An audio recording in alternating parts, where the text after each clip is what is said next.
എന്തിനു വേണ്ടിയാണ് IBAN ഡോങ്ങിലിങ്ങനെ Kerala Blasters sign ചെയ്തതെന്ന് അറിയില്ല. അദ്ദേഹം എന്താ പറയുക, ഇറങ്ങിയപ്പോൾ തൊട്ട് ചൊവ്വേന്നേരം കേരള ബ്ലാസ്റ്റേഴ്സിന് വേണ്ടി കളിക്കാനേ സാധിക്കുന്നില്ല.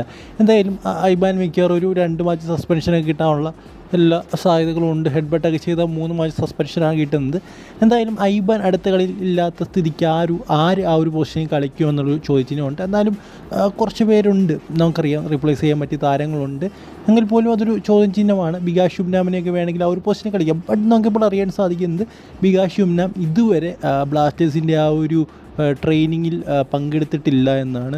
സോ നമുക്കറിയാൻ സാധിക്കുന്ന കാര്യമെന്ന് പറയുന്നത് അടുത്ത മാച്ചിൽ ബികാഷ് യുംനാം ഇറങ്ങത്തില്ലെന്നാണ് ഇപ്പോൾ പുറത്തേക്ക് വരുന്ന റിപ്പോർട്ടുകളെന്ന് പറയുന്നത്.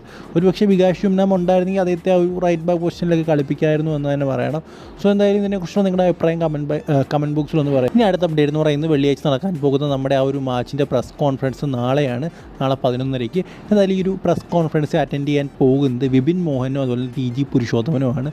സോ എന്തായാലും ഇവരെന്തായിരിക്കും വന്ന് പറയാൻ പോകുന്നത് എന്നുള്ള കാര്യങ്ങളൊക്കെ കണ്ട് തന്നെ അറിയണം. ആർക്കൊക്കെ ഇഞ്ചുറി ഉണ്ട്, ആരൊക്കെ പ്ലേയിങ് ലെവലിൽ ഉണ്ടാകും, ബികാഷ് യുംനാമിനെ കുറിച്ചുള്ള കാര്യങ്ങളൊക്കെ പറയുമായിരിക്കും. സോ എന്തായാലും നമുക്കെല്ലാം കണ്ട് തന്നെ അറിയാം.